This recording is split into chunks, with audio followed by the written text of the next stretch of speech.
c'est un garçon qui nous a portés en spiritualité. Quand on causait avec Jean-Thierry, c'était une nourriture pour moi aussi, quoi. À mon avis, c'était un modèle. Un jeune de son temps, mais qui a su intégrer la montée vers le Seigneur. Seigneur, si tu me donnes un garçon, je te le remettrai.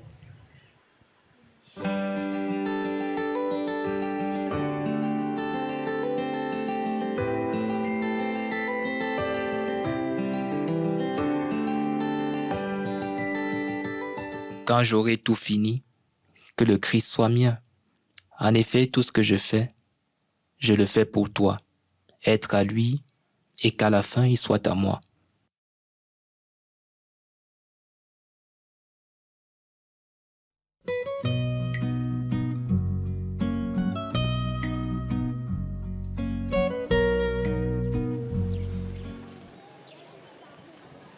Jean-Thierry Ebogo est né le 4 février 1982 en Konsamba, alors que sa maman s'était arrêtée chez sa sœur au cours d'un voyage.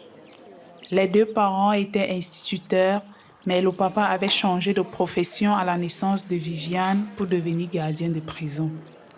Malgré le désir d'avoir d'autres enfants, les mois passent sans qu'une nouvelle naissance ne vienne dans ce foyer. Ça n'a pas été facile de concevoir. J'ai commencé à supplier, à prier la prière de Sainte Anne qui demandait l'enfant à Dieu que Seigneur, si tu me donnes un garçon, je te le remettrai. Jean-Thierry porte le nom de son oncle paternel, Jean Ebogo. La famille déménage régulièrement au gré des affectations du père dans les différentes prisons du pays. Jean-Thierry décrit dans un de ses poèmes la chaleur de ce foyer familial où l'affection est profonde. Papa, maman, quel amour! Je me le suis juré, je les aimerai toujours. C'est peut-être parce que Dieu pour moi c'était eux. C'est peut-être que le cœur de Dieu est comme le leur. C'est peut-être aussi qu'il m'aime beaucoup. C'est peut-être aussi que je les aime beaucoup.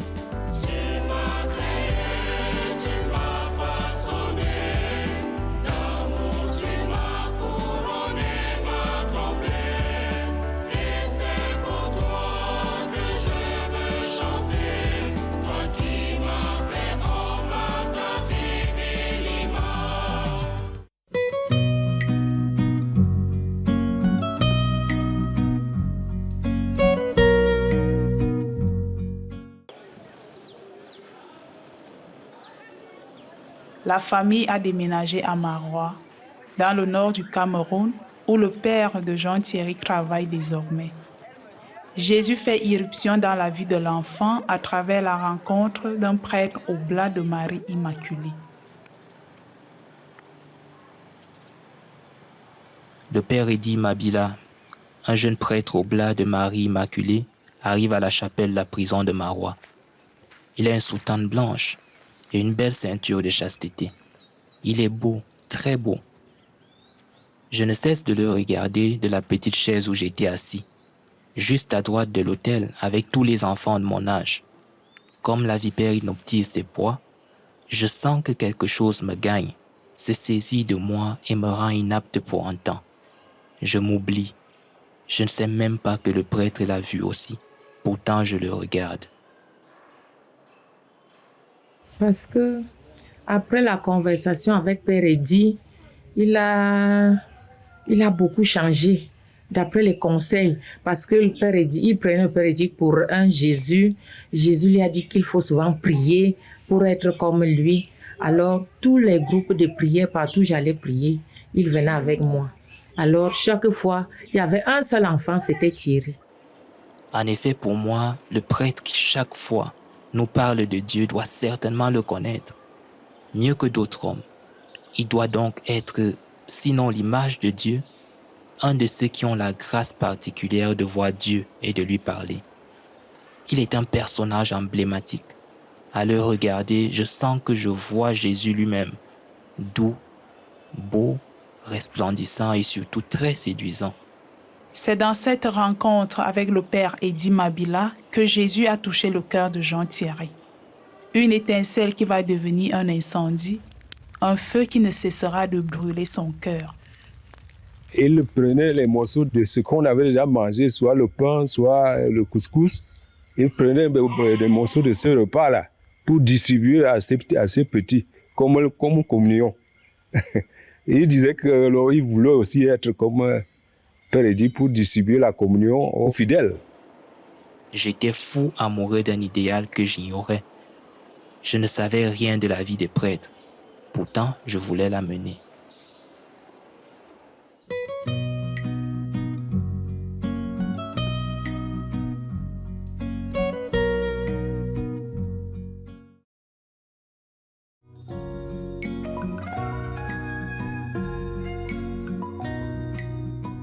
La famille s'établit à Guidè peu après, affectation suivante du père. Jean-Thierry demande à entrer au petit séminaire Saint-Paul de cette ville du nord du Cameroun. Il était le tout petit, le plus petit même, je peux dire. Parce que parmi tous ses camarades du petit séminaire, il était trop jeune. Il a été servant de messe, il a été choriste à Guidè, à chorale Voix des Anges. Et également à la maison, la concentration qu'il avait lors de la prière. Il se passait toujours pour un conseiller. Mais il nous a beaucoup aidé à élever les autres, les petits. Quand nous étions à Guidè, il menait 2 activités rémunératrices. La photographie et puis le petit commerce. Et lorsqu'on préparait le simi, on lui donnait 60 litres. Et lorsqu'il vend, on lui donnait les consignes de vendre, de prendre même un beignet à 25 francs et de prendre une petite bouteille de jus pour étancher un peu sa soif. Et lui, il passait outre tout cela. Il revenait avec toute la recette. Son souci était de voir la maison vivre bien. Donc, cette honnêteté-là, c'est justement ce qui m'a beaucoup marqué de lui.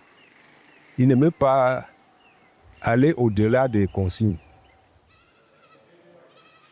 Jean-Thierry a un sens aigu de la justice. Un épisode datant de l'époque du séminaire nous montre comment ce fut aussi un lieu où le Seigneur l'a travaillé. Je retiens de lui une querelle qui nous a opposés en classe de 4e au sujet de la moyenne. Ce petit problème nous a conduit à une bagarre. C'est finalement chez le surveillant général que le professeur titulaire était venu clarifier les choses en montrant la différence au niveau des points. 326,45 pour lui et 326,47 pour moi. Jean-Thierry n'accepta de relâcher que lorsque sa mère lui fit remarquer que l'injustice est ce que Jésus, qu'il voudrait tant imiter pour sauver ses frères, a volontairement choisi au moment de sa passion. Je me revois en comprenant par tes reproches et je me retrouve en face de Jésus à genoux au jardin des Oliviers, effrayé du calice. Oui, cela valait la peine pour que l'enfant devienne un homme, tout comme le calice pour que le Christ devienne le salut.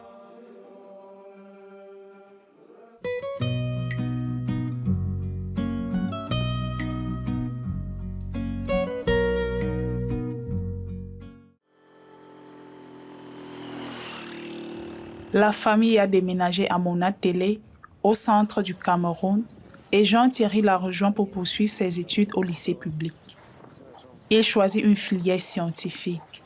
Son rêve est toujours d'être prêtre, mais en même temps obtenir un diplôme d'ingénieur en électronique afin de pouvoir participer au développement de son pays, aider les pauvres à la fois spirituellement et matériellement. Il était très engagé à la paroisse, d'abord avec le groupe vocationnel et après à un moment avec le groupe des lecteurs aussi. À un moment, il a même dirigé ces groupes tour à tour, le groupe des lecteurs et puis le groupe vocationnel.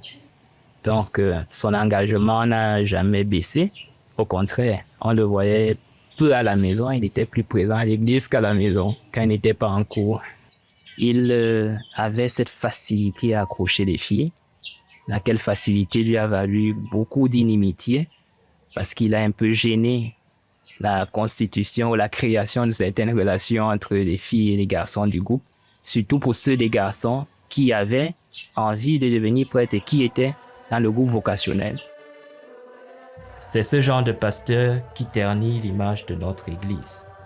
En tout cas, je prierai un jour pour la sanctification des prêtres.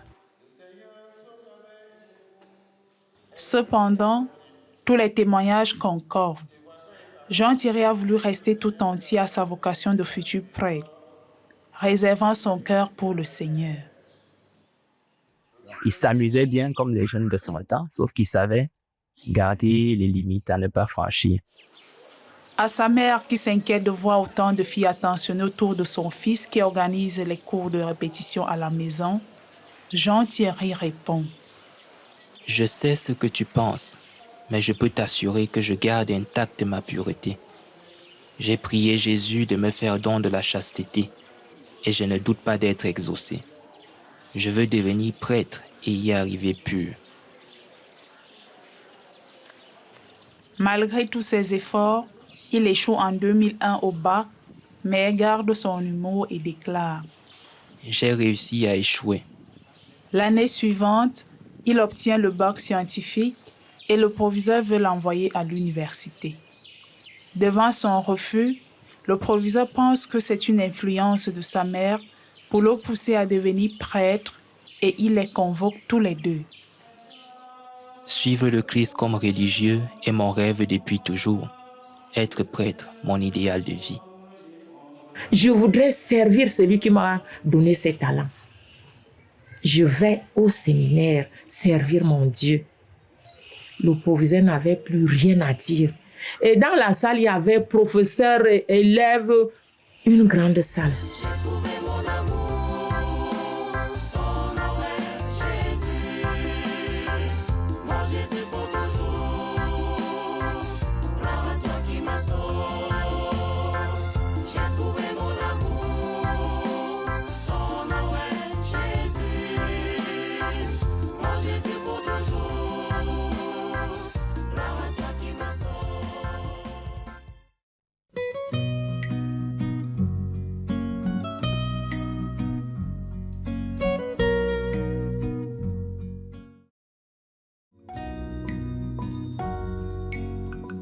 Dès la réception des résultats du baccalauréat, une condition pour entrer dans la vie religieuse, il écrit au Père Carpentier, responsable des vocations des Oblats de Marie Immaculée, congrégation qu'il avait rencontrée à travers le Père Eddy Mabila quand il avait 8 ans à Maroua.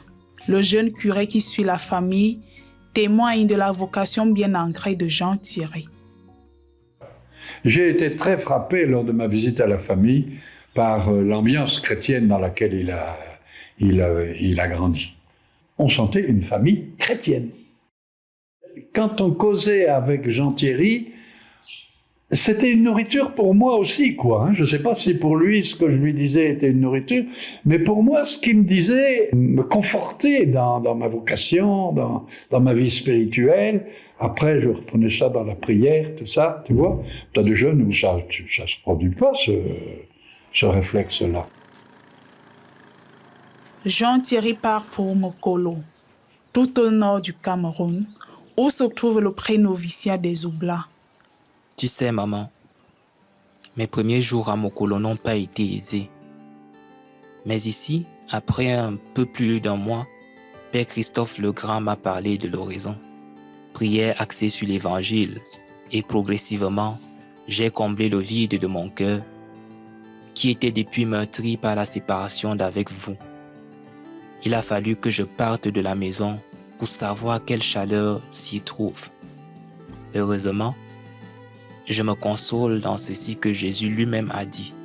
Nul n'aura quitté ni père, ni mère, ni frères et sœurs, sans qu'il n'en reçoive au centuple. Au début du pré-noviciat, comme à l'époque du séminaire, je venais machinalement à la prière et ce m'était un moyen de résoudre systématiquement tous mes problèmes. Je priais pour demander ce que je voulais. Avec le temps, la méditation sur les textes d'évangile m'a permis de mieux réfléchir sur ma vie, ma façon d'être et de faire. par rapport à ce que la parole recommande. Puis finalement, la prière m'est devenue une nécessité vitale. Ici, on est une famille et on ne se supporte pas, on s'accepte. Mon accompagnateur spirituel me l'a fait comprendre. Et quand je suis troublé, je laisse faire le temps. Puis finalement, tout va mieux. Mokolo est aussi une étape pour mûrir son appel missionnaire. Jean-Thierry déclare sans détour. Ma principale motivation pour venir chez les Oblats est l'attention portée aux pauvres. Hier, Seigneur, c'est toi que je cherchais. Dans les gens de mon sang, dans ceux qui m'aimaient. Aujourd'hui, Seigneur, c'est toi que j'ai trouvé. Dans les inconnus, les étrangers, dans ceux qui me détestent. Ton amour crie plus fort que le sang. Ton amour me brûle, je le sens. Au terme des 8 mois du pré-noviciat à Mokolo, il n'est pas retenu pour poursuivre chez les Oblats de Marie Immaculée. Rien ne laissait présager un tel renvoi, alors que tous louaient ses qualités. Ils étaient 18 cette année-là. Et il y en a 6 qui ont été renvoyés. Avec tous la même lettre. Et alors, l'erreur qui a été faite cette année-là, c'est que ces lettres leur ont été remises le jour de la fête de notre fondateur. Ils avaient fait une fête merveilleuse le matin. Coup de massue sur ma tête. Mais j'ai l'impression que c'est de la blague.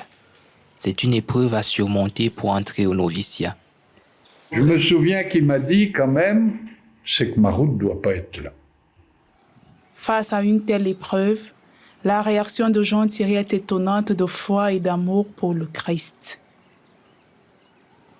Je prends du recul pour mûrir mon désir, pour vivre en religieux avant de l'être.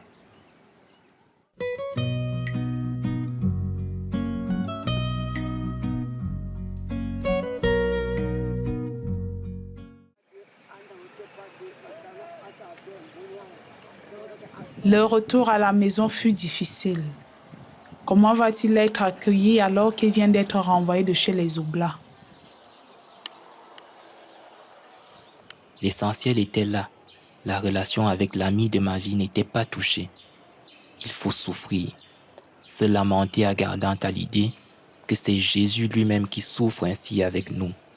On se demande ce qu'on va dire, ce qu'on va faire. Je me suis posé toutes ces questions, mais je n'ai pas cherché de réponse, car j'avais la réponse. Tout ce que Dieu fait pour moi n'est que bien. C'était vraiment très dur pour nous d'accepter ça, malgré la consolation du mot que le Père avait fait. Je savais que je devais aller quelque part où je pourrais mieux me donner à Jésus. Mais je ne savais où. Je faisais du moto-taxi pour ajouter un peu à la ration alimentaire qui avait diminué considérablement. J'étais ridiculisé par toutes sortes de railleries. Mais tout pour moi n'était que grâce. Il suffit de sourire à qui vous insulte. Et vous voilà libéré du poids de l'injure. L'amitié nouée avec Thérèse de Lisieux devient lumière pour guider sa vie. Je me sens plus aisé quand personne ne sait que c'est moi, par exemple, qui ai vidé la poubelle de la maison. Puisqu'en le sachant, ils seront tentés de me dire merci. Non pas que je refuse le merci, mais je trouve qu'il est une sorte de récompense, et donc il attaque ma vraie récompense. Si l'amour ne s'irrite pas, chaque fois que je suis en colère, je manque d'amour et à l'instant, mon compagnon de route me dit « Mais Thierry, où est dans ta colère la douceur du Christ ?» Je comprends ainsi que je suis le Christ pour celui qui est en face de moi. Or, Christ ne manque jamais d'amour. Je me rattrape par des excuses et un cordial sourire. Que serais-je aujourd'hui si je n'avais approfondi la connaissance de Thérèse de Lisieux? Je ne sais pas. Je sais seulement qu'au bon moment, il m'a mené au bon endroit. Jean-Thierry est toujours à la recherche de sa vocation. Plusieurs personnes essayent de l'orienter. C'est finalement par sœur Crescence, une cousine religieuse, qu'il découvre et choisit d'entrer chez les frères Carme des Chaux d'Onkwaban, à Yaoundé, établi en ce lieu depuis 1985.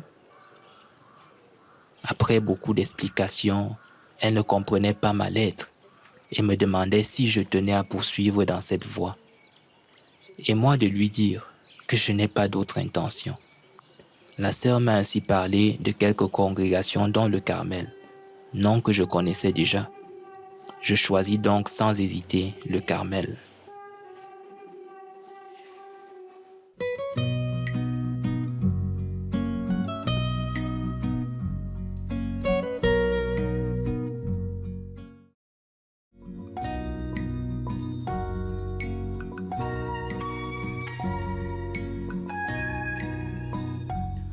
Le 28 juillet 2003, Jean-Thierry entre chez les frères Carmes des Chaux-d'Onkwaban.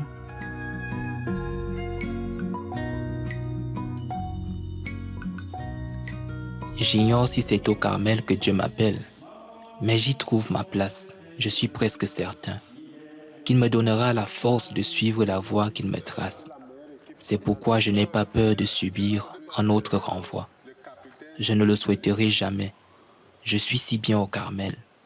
Mais s'il arrive, je dirai que Dieu l'a voulu et que cela est bon. Le premier tour qu'il a fait à la maison m'a dit quoi? Maman, j'ai trouvé là où il me faut. Les gens l'ont pris comme nous. Je crois que c'est ici que Dieu va me placer. Jamais avant le Carmel, je n'ai senti une telle proximité avec mon compagnon de toujours. Tu ne te lasses pas de m'aimer. Tu ne peux m'abandonner. Je veux te voir et te parler. Je t'ai dit ce que je n'ai dit à personne d'autre. Je t'aime plus que tout, plus que moi-même. Je ferai tout pour toi, pourvu que je te vois. Au sein de la communauté des Carmes des Chaux-d'Onkwaban, Jean-Thierry se rapproche du Père Georges, alors curé de la paroisse, qui devient son accompagnateur spirituel. Un texte de Jean-Thierry traduit ce qu'il vit dans ses premiers pas au Carmel. Je reste convaincu d'une chose. Il m'aime, j'en suis comblé. En moi, j'entretiens un si chaud débat avec lui. Il est tellement subtil, tellement attrayant, mon interlocuteur. À l'écouter, je passerai toute ma vie. Quoi que je fasse, où que je sois, je n'ai qu'une idée. Il est là, il me regarde, il me sourit et ma seule conviction est qu'il m'aime. Le caractère du père chargé de la formation ne s'avère pas des plus faciles. Et Jean-Thierry souffre parfois des ordres et contre-ordres qu'il reçoit pour les divers petits travaux. Mais son cœur reste orienté vers le désir de répondre au Christ en l'aimant jusque dans les petites contradictions de la vie quotidienne. Le jour où il est arrivé ici, je me souviens, on était en train de faire le travail manuel. Le maître nous avait donné un petit travail, on arrachait des herbes. Alors, il est arrivé là avec son sac. Il allait rencontrer le maître l'a installé dans sa cellule. Et tout de suite, on a été émerveillés, moi et frère Alexandre, qui ressortent directement pour venir faire le travail manuel. En effet, pour moi, l'amour est ce qu'on ne peut dire, mais qu'on vit profondément dans la banalité quotidienne. Il faut pouvoir dire qu'on aime lorsqu'on aime, mais le dire non par des paroles, mais par sa vie. Il avait la charge du groupe Jeunesse du Monde. Et là, il a eu beaucoup de difficultés parce que c'était un mouvement qu'il avait reçu comme charge de redynamiser. Et alors, vous savez, quand il est question de redynamiser un groupe, c'est pas du tout facile, du fait qu'il y a des anciens et des nouveaux. Et les anciens voulaient beaucoup l'influencer, ils voulaient faire passer leurs idées, ils avaient cette manière un peu, on a toujours fait comme ça.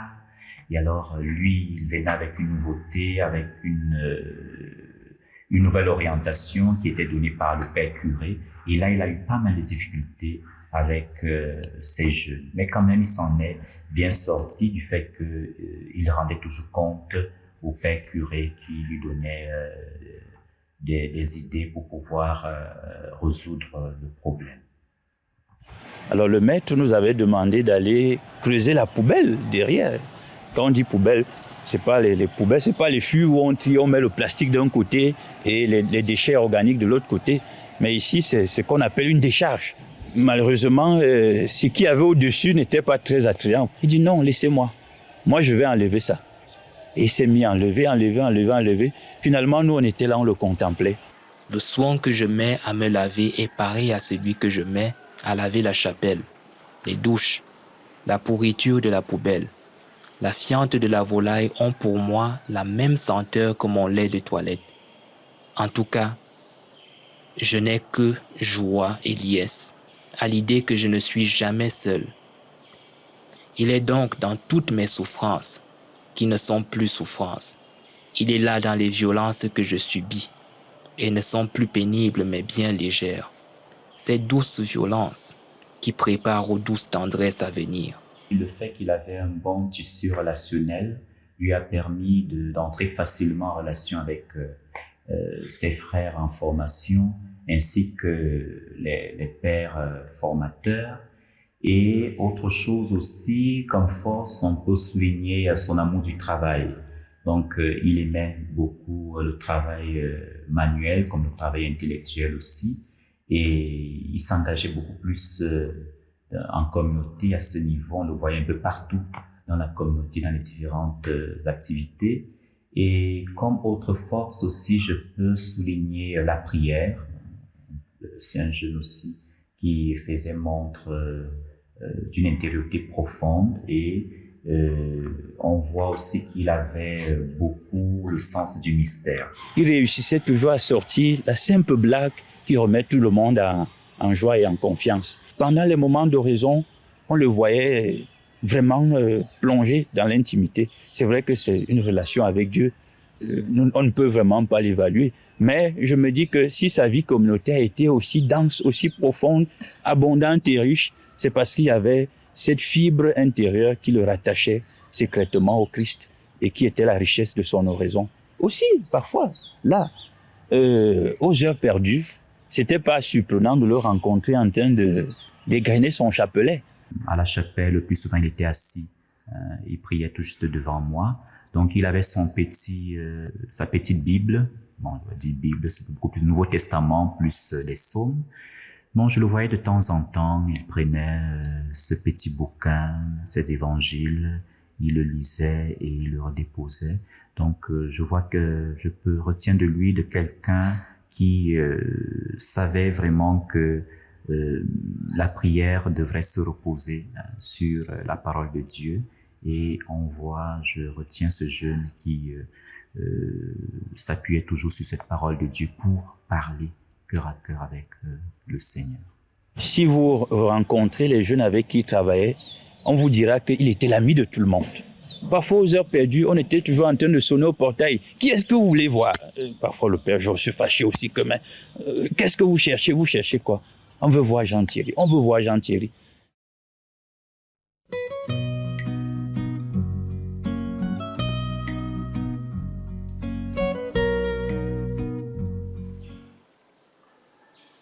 Un nouvel imprévu vient bouleverser toute la vie de ce jeune postulant au Carmel. Jean-Thierry en a lui-même fait le récit. Il commence par ces mots étonnants. Quand je serai triste, je reverrai les merveilles que fit dans ma vie le Dieu qui sur moi veille.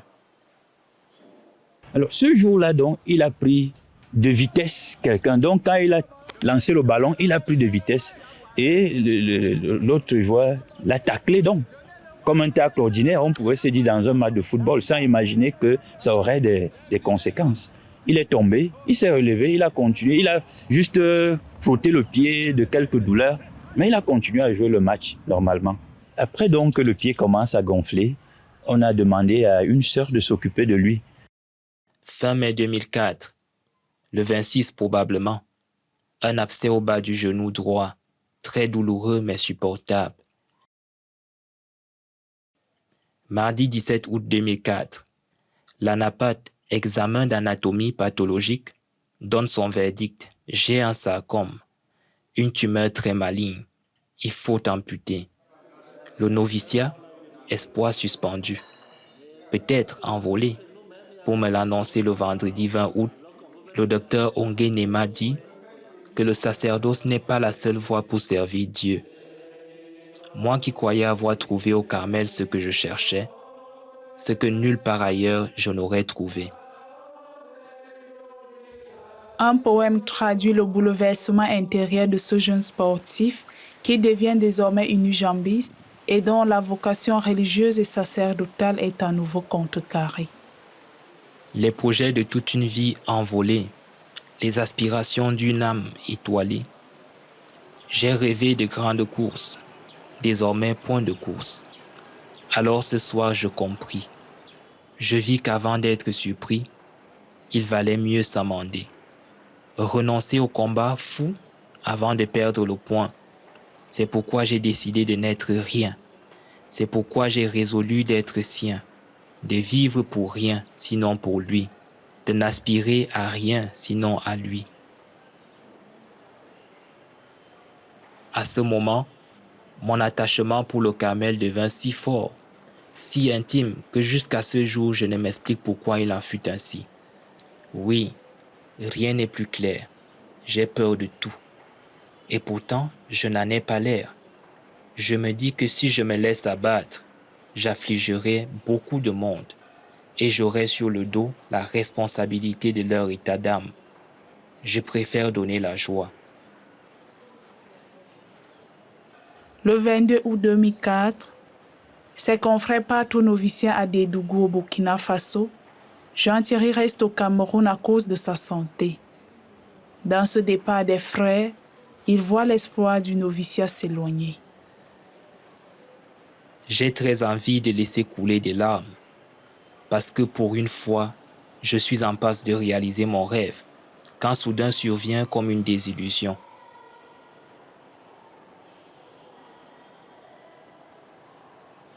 Pour moi, en ce moment-là, il était clair qu'à défaut de vivre tout entier au Carmel, je pourrais y laisser une jambe, qui serait enterrée quelque part dans une cour OCD, et que le Seigneur prendrait en holocauste pour s'attacher davantage le cœur des carmes et carmélites d'ici et pour attirer au Carmel une pluie de vocations ferventes et solides.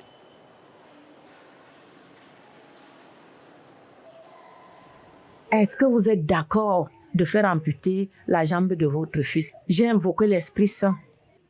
Alors, je leur ai dit, comme la Vierge Marie, j'ai dit oui à la volonté de Dieu.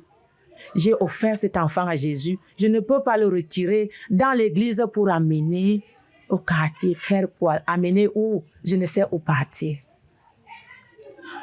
Je sortais là et c'est en route que je commençais à pleurer. Le 18 novembre 2004 a lieu l'amputation dans l'espoir de sauver cette jeune vie. Jean-Thierry, en faisant le sacrifice de sa jambe, demande à sa maman. Maman, lave-moi bien la jambe droite, parce que je veux l'offrir en sacrifice au Seigneur, et elle doit être bien propre et bien préparée pour le sacrifice. Jean-Thierry rebondit cependant dans un étonnant élan de foi et d'amour. Peut-être doit-on perdre davantage de membres pour être tout au Christ, mais à présent, je suis prêt à tout, pourvu que seule sa volonté soit faite. Jean-Thierry a écrit un poème pour ce pied offert, traduisant les sentiments qui l'animent.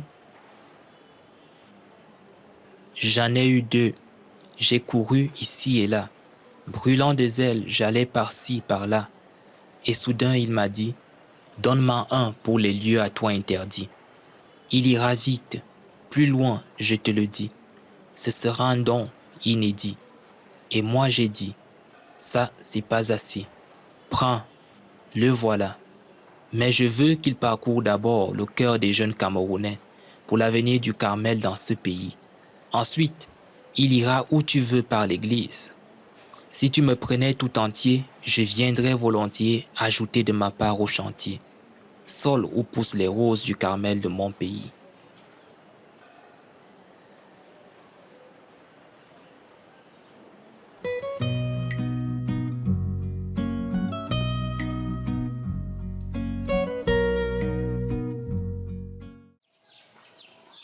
Dans les écrits retrouvés après sa mort, Jean-Thierry laisse transparaître quelque chose de l'expérience intérieure qu'il vit au cœur de cette épreuve.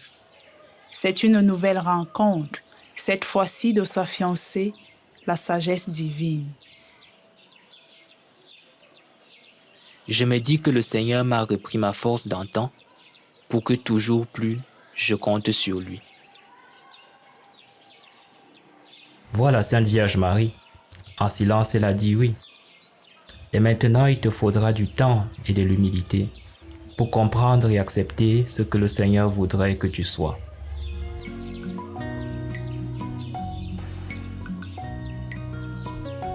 Ce moment, c'était terrible pour lui. Pleurs et incertitude parce qu'on ne savait pas si il pouvait rester au Carmel ou bien si il fallait faire autre chose. C'était très douloureux. Si Jean-Thierry s'attarde sur l'ordinateur pour écrire, ce n'est pas à une fille qui tourne autour des jeunes vocations de Carme, mais bien à sa fiancée, la sagesse, qui l'a séduit et qui est sa compagne fidèle en ces jours d'épreuve. 22 ans de vie commune, elle est toujours plus belle. Chaque jour est comme le premier, tant je la trouve belle. Chaque jour est vécu comme le dernier, tant je me sens près d'elle. D'où me vient un tel bonheur? D'où vient tel élan de cœur? J'ouvrais l'œil, qu'elle était déjà là, ma compagne. Où que j'aille, toujours elle m'accompagne. Je suis égoïste, elle m'accepte. Je suis coléreux, elle m'accepte. Infidèle, tricheur, menteur, elle m'accueille. Son amour m'est une garantie, son pardon un acquis. Quelle aventure je vis! Quelle beauté que la sagesse! La présence de Dieu à mes côtés, j'en suis fou. Tendresse sans limite, douceur sans pareil, je mourrai heureux.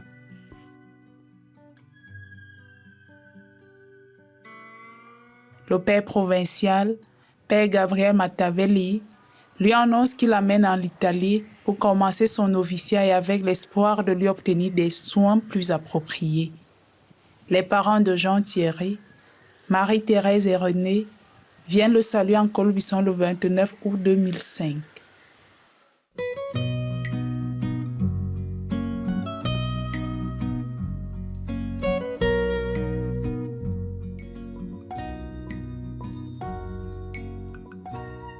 Mais l'amputation n'a pas suffi à préserver Jean-Thierry du cancer qui s'est déclaré et les examens dès son arrivée en Italie obligent à l'hospitaliser pour tenter des traitements lourds.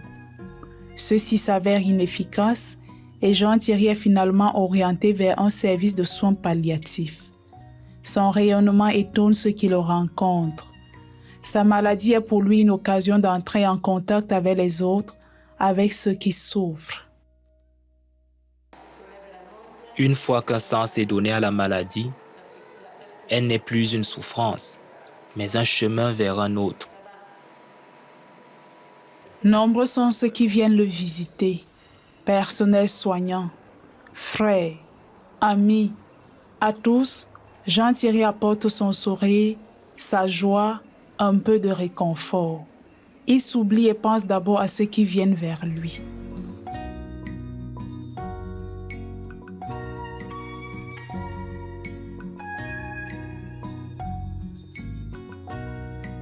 L'état de santé de Jean-Thierry se dégrade et il obtient la permission de prononcer ses vœux solennels sur son lit d'hôpital. Sa mère, Marie-Thérèse, vient depuis le Cameroun. Jean-Thierry est aussi entouré d'un couple d'amis qu'il a choisi comme parents adoptifs, Anna et Lugui.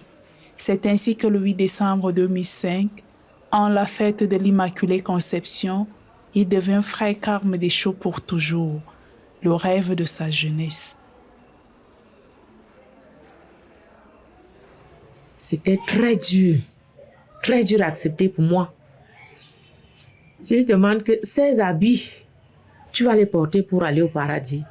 Il me dit justement, c'est ce que je voulais. Moi, j'ai demandé à mes confrères de m'habiller comme ça pour aller au paradis. Je dis que ouais, coucou, est-ce que c'est ce que je voulais de toi? Il dit non, maman. Dis oui à la volonté de Dieu. A un certo punto Marie-Thérèse ho visto che piangeva come non mai, ma lui era felice molto e a me ha colpito quello perché io dico se suo figlio è un santo la madre lo è, non è da meno, perché veramente aver avuto la forza. Le Carmel est vraiment sa famille, comme il écrit. Quoi qu'il en soit, je ne peux avoir eu une vie vaine ou un passage insignifiant sur la terre, au Carmel. Je ferai autant que le Seigneur le permettra, en sorte que je porte un coup de main de la meilleure des manières à cette famille, qui pour toujours est la mienne, le Carmel.